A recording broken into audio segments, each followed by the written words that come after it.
कैसे मैनेज करते हैं घर भी संभालना, बच्चे भी देखने और जा करके बच्चों को सिखाना भी, क्योंकि कुछ बच्चे तो ऐसे होते हैं जो बड़ी इजीली सीख जाते हैं, कुछ बच्चे ऐसे होते हैं जिनको हाथ पकड़ के सिखाना पड़ता है। मैम बहुत से मुझे इवन कॉलेज लेवल के बच्चे भी ऐसे मिलते हैं कि जिनको मुझे हाथ पकड़ के सिखाना पड़ता है, बिल्कुल नोटी से काम नहीं करना, तो उनके साथ उन्हीं के एज ग्रुप का बन के मुझे काम करना पड़ता है जी। तो वो लोग इस चीज को बड़ा पसंद करते हैं कि मैम हमारे साथ इतना अच्छे से एज अ फ्रेंड मतलब काम कर रहे हैं, और फिर बाद में वो लोग बहुत इनकरेज करते हैं और बहुत खुश होते हैं जब उनके आर्टिकल्स बन के बाहर आते हैं।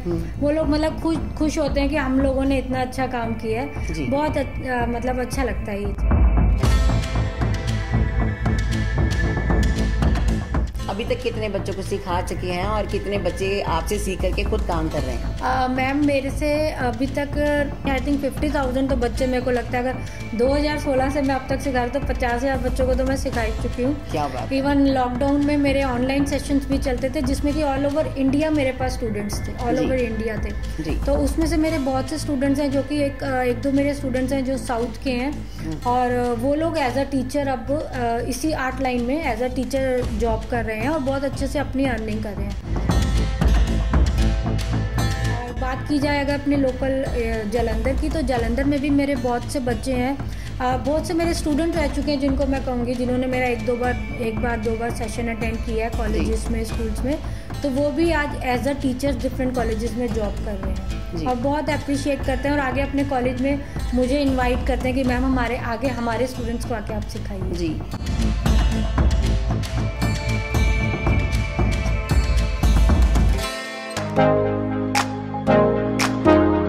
नमस्कार, सेंट सोल द टाइम्स से मैं हूं कोमल और आज हम लेकर के हाजिर हैं द प्रोग्राम टॉक शो। आज बात करेंगे औरतों की, जो औरतें हर काम में हर वर्ग में अपने आप को इस प्रकार से ढाल चुकी हैं, फिर चाहे वो घर का चूल्हा चौका हो या बच्चे संभालना हो या फिर कोई काम काज हो। और कहते हैं कला किसी के हाथ की मोहताज नहीं होती। कला की बात करते हैं, आजकल की औरतें अपने आप को और दूसरी औरतों को भी अपने साथ ला करके इस तरह से निखार देती हैं कि हर कोई बंदा कहता है कि बिल्कुल किसी का साथ दो तो इस प्रकार दो। आज हमारे साथ है एक ऐसी महान शख्सियत जिन्होंने खुद काम सीखा और बहुत सारे बच्चों को काम सिखाया। बात करें पिडिलाइट इंडस्ट्री की, जिसमें वो एज ए फ्रीलांसर काम कर रही हैं और अलग अलग स्कूलों में अलग अलग वर्कशॉप लगा चुकी हैं, बहुत सारी कला के साथ बच्चों को निखार चुकी हैं। तो चलिए मुलाकात करते हैं, बातचीत करते हैं द टॉक शो में मैडम रितु लाल से। मैम बहुत बहुत स्वागत। Thank you so much ma'am. सबसे पहले आप कहें कि क्या हाल चाल है? बस बढ़िया, सब ठीक ठाक। अलग अलग लोगों से आप मिलते हैं, कैसा रवैया होता है? मैम जितने तरीके के लोग मिलते हैं उतने तरीके का, बट टचवुड अभी तक जितने भी मिले हैं सब मुझे अच्छे ही मिले हैं और सबके साथ मतलब अच्छा ही बॉन्ड रहा है और मतलब ठीक है। बात करते हैं ह्यूमन बीइंग के बारे में, क्योंकि औरतों को मार्केट में काम करना बहुत मुश्किल होता है जी। तो कैसा ये आपका तजुर्बा है? मैम मैंने देखा है, जैसे अब मेरी डिफरेंट कॉलेजेस में, जैसा कि आपको पता है डिफरेंट कॉलेजेस में डिफरेंट स्कूल्स में क्लासेस होती हैं, तो कई बार हमारे बिल्कुल पिंड एरिया में जाके कॉलेजेस में क्लासेस होती हैं, तो वहाँ पे कुछ मुझे स्टूडेंट्स ऐसे मिलते हैं कि लाइक उनको मटेरियल नहीं अरेंज करवा के देते हैं पेरेंट्स, या कहते हैं कि भाई पढ़ा रहे हैं, वही उनको एक होता है कि हम एक आप पे यही बहुत कर रहे हैं कि आपको कॉलेज तक जाने दे रहे हैं जी। तो वो चीज़ थोड़ी सी वो होती है कि मतलब हम लोग उस चीज़ को आगे उनके पेरेंट्स को मोटिवेट करते हैं कि आप अपने बच्चे में आपके इतना टैलेंट है तो उसको आप थोड़ा सा निकालिए, उभार के बाहर लाइए और वो अच्छे से आगे प्रोग्रेस करें। जी, आप हमें अपने बारे में प्रॉपर डीपली बताएं, आप बच्चों को क्या क्या सिखाते हैं, क्या क्या काम करते हैं? बेसिकली मैम मैं दिल्ली से हूँ, मेरी सारी studies Delhi south Delhi polytechnic से मैंने करी है और 2008 में मैं वहाँ पे एजुकेशन मिनिस्टर थे हमारे मिस्टर ऑस्कर फर्नांडिस, उनसे अवॉर्डेड हूँ मैं अपने आर्ट लाइन में जी। एंड वहाँ से मेरी जर्नी शुरू हुई है। क्या अगर वहाँ से भी नहीं देखा जाए तो मेरी उससे पहले से जर्नी स्टार्ट थी, बट मेरी जो मेन जर्नी स्टार्ट हुई है वो 2016 में स्टार्ट हुई है यहाँ पे पंजाब में आके। और यहाँ पे जब मैं आई मैंने पिडिलाइट इंडस्ट्रीज में एज अ फ्रीलांसर जो है ज्वाइन किया था जी। जिसमें कि मेरा जो है मतलब मेरे आर्ट को और ज्यादा आगे उभारने में मेरी कंपनी ने बहुत हेल्प करी है जी। कहते हैं ना आज के समय में औरत मर्द के साथ कंधे से कंधा मिला के काम कर रही है। पहले जमाने में ये होता था कि औरतें घर पे बैठी रहती थी, मर्द काम करते थे, कमा के ले आए, जो कमा के लेके आए उसी से अपना घर चला दिया, बच्चे संभालिए, पढ़ा लिए। क्योंकि आजकल के समय में महंगाई बहुत है, कैसे मैनेज करते हैं घर भी संभालना, बच्चे भी देखने और जा करके बच्चों को सिखाना भी, क्योंकि कुछ बच्चे तो ऐसे होते हैं जो बड़ी इजीली सीख जाते हैं, कुछ बच्चे ऐसे होते हैं जिनको हाथ पकड़ के सिखाना पड़ता है। मैम बहुत से मुझे इवन कॉलेज लेवल के बच्चे भी ऐसे मिलते हैं कि जिनको मुझे हाथ पकड़ के सिखाना पड़ता है, बिल्कुल नोटी से काम नहीं करना, तो उनके साथ उन्हीं के एज ग्रुप का बन के मुझे काम करना पड़ता है। जी बिल्कुल। तो वो लोग इस चीज को बड़ा पसंद करते हैं कि मैम हमारे साथ इतना अच्छे से एज अ फ्रेंड मतलब काम कर रहे हैं, और फिर बाद में वो लोग बहुत इनकरेज करते हैं और बहुत खुश होते हैं जब उनके आर्टिकल्स बन के बाहर आते हैं। वो लोग मतलब खुश होते हैं कि हम लोगों ने इतना अच्छा काम किया है, बहुत मतलब अच्छा लगता है ये चीज। अभी तक क्या क्या सिखा चुके हैं बच्चों को? मैम मैं ट्रेडिशनल, बेसिकली मैं सारा ट्रेडिशनल आर्ट्स पे काम करती हूँ। मैंने Tanjore, Kerala mural, Lippan art, bandhani work and lots of different arts, हमारे वर्ली आर्ट है, और भी मतलब मुझे अभी ऐसे एकदम थॉरली नाम याद नहीं हो जाता है। बात करते हैं फैब्रिक के बारे में, उस पे क्या क्या सिखाते हैं आप? फैब्रिक पे मैम बेसिक से लेके एडवांस तक हम लोग करवाते हैं, लाइक डिफरेंट। सबसे पहली नॉलेज तो बच्चों को मैं ये देती हूँ कि कौन कौन से फैब्रिक पे हम लोग पेंटिंग कर सकते हैं जी। और फैब्रिक की हम पहचान कैसे करते हैं, हम लोग ये बच्चों को पहले गाइड करते हैं। आफ्टर दैट हमने फैब्रिक को कैसे प्रिपेयर करते हैं पेंटिंग के लिए, वो सारी पूरी उसको प्रिपरेशन की तैयारी बताई जाती है। फिर पेंटिंग के बाद हमने क्या क्या प्रिकॉशंस लेने हैं वो सारा उनको गाइड किया जाता है। किस तरीके से आपने ब्रशेस को अपने क्योर करके रखना है, किस तरीके से आपने कलर्स को अपना क्योर करके रखना है कि लॉन्ग लास्टिंग आपके कलर आपके पास रहे, ड्राई होके खराब ना हो। तो ये चीजें सारी हम बच्चों को प्रॉपर बेसिक में स्टार्ट करते हैं।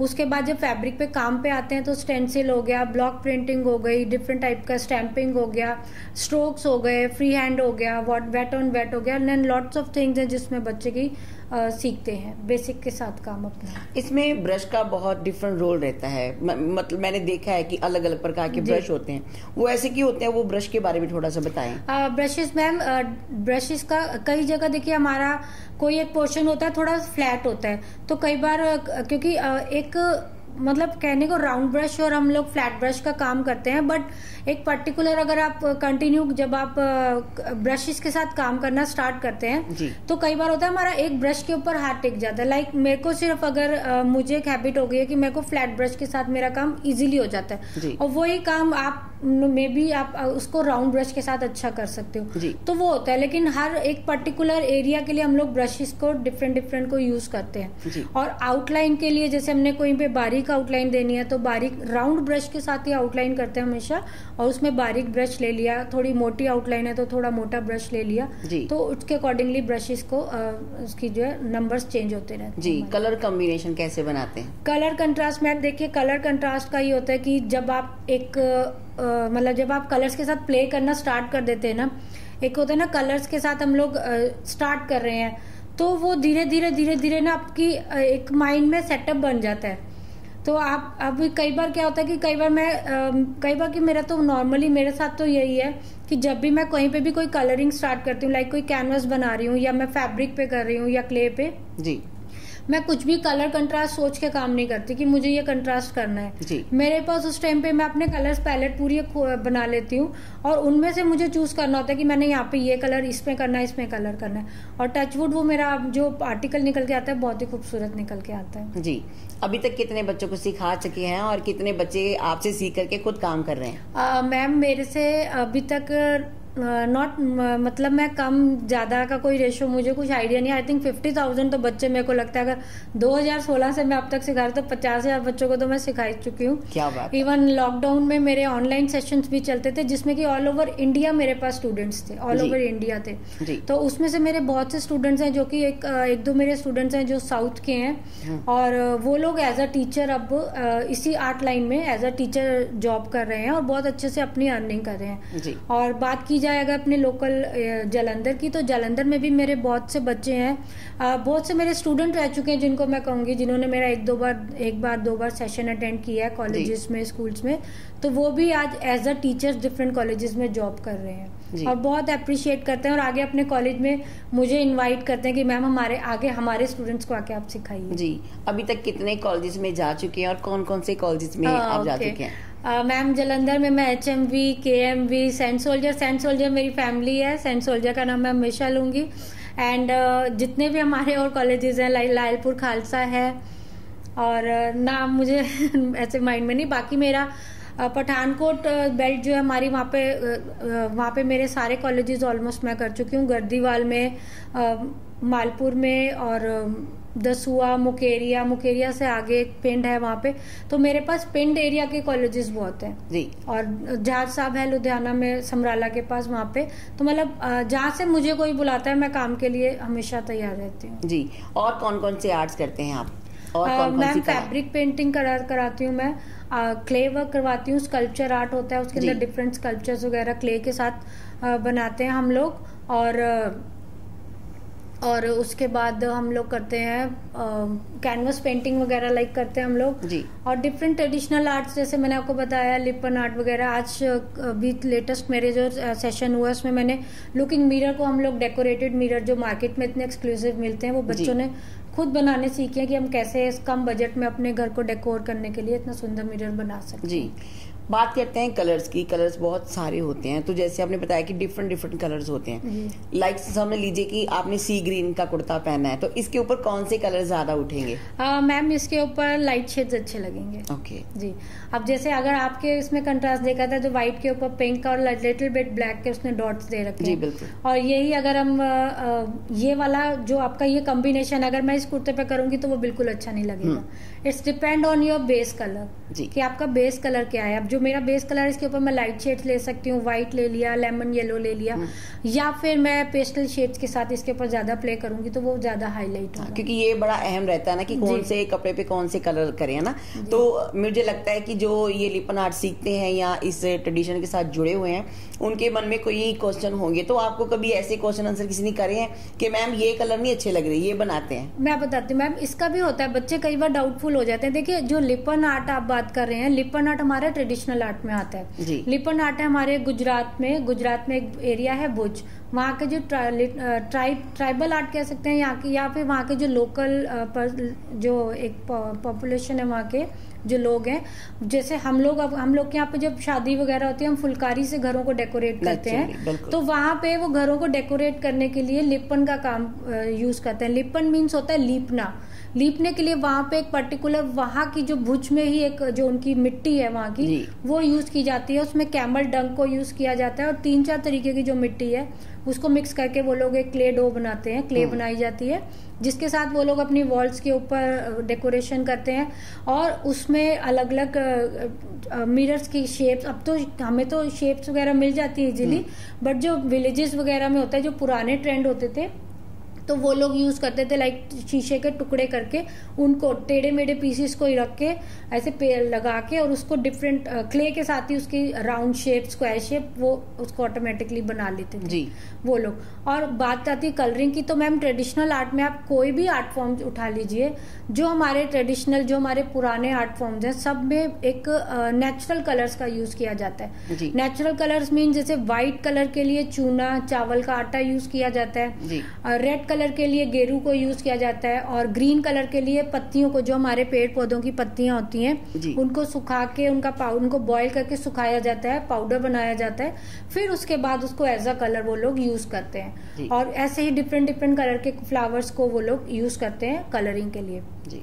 और ट्रेडिशनल आर्ट्स के अंदर हम लोग कलर्स के साथ ज्यादा छेड़खानी नहीं करते हैं, क्योंकि अगर हम उसमें कलर स्कीमिंग चेंज करते हैं कुछ अपनी तरफ से, तो उसमें क्या होता है कि वो फिर वो ट्रेडिशनल में नहीं रह पाता, वो हमारा आ जाता है एक मिक्स मीडिया में।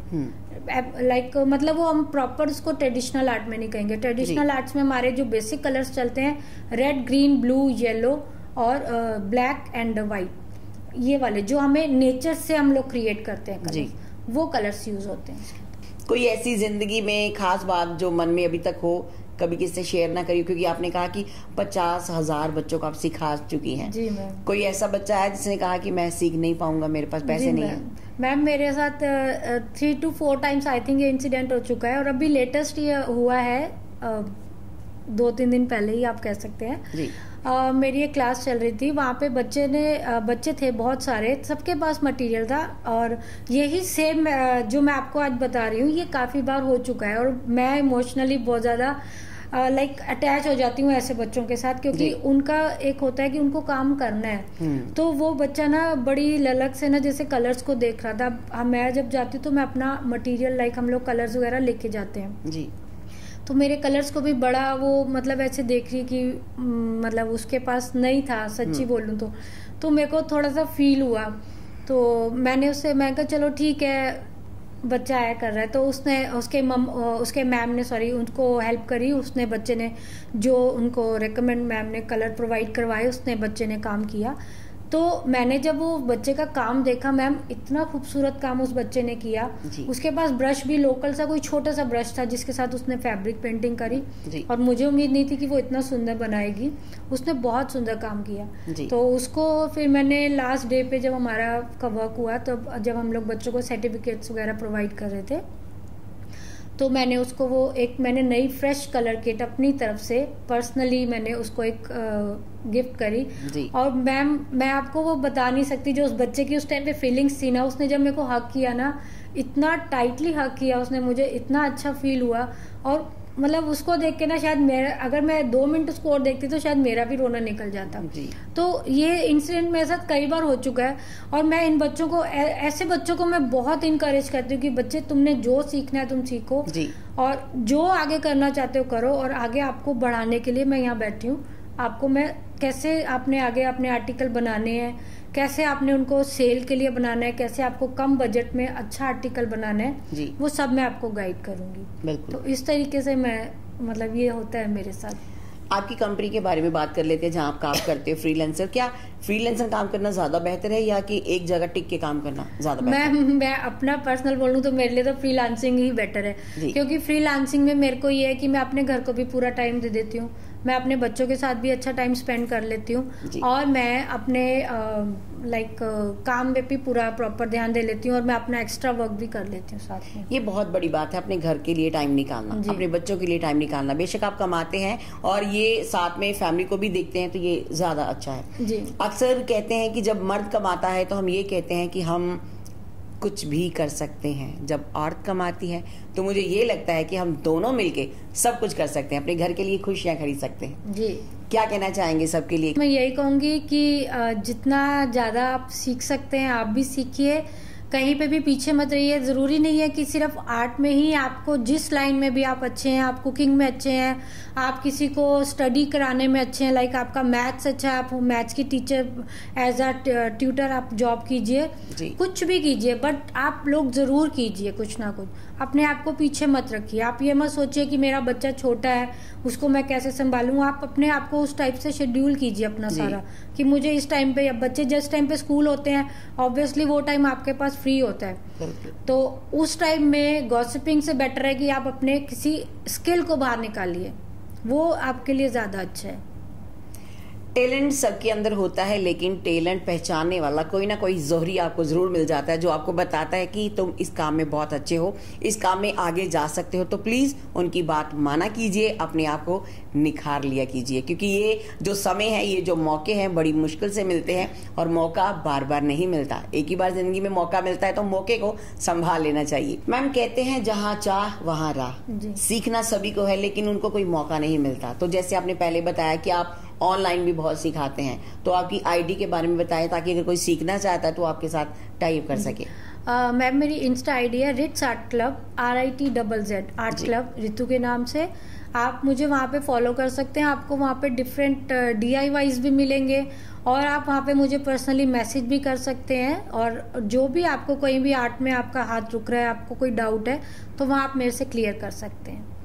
सेंट सुल द टाइम्स हमेशा आपके लिए बहुत अच्छे अच्छे न्यूज़ लेकर के आता है, फिर चाहे वो कल्चर की हो, हेल्थ की हो, या फिर वो स्टडी की हो, तो एजुकेशन की हो, तो बहुत अच्छी अच्छी बातें सीखने का मौका मिलता है। सेंट सुल द टाइम्स में बने रहिए। सेंट सुल the times Facebook, YouTube, Instagram पे।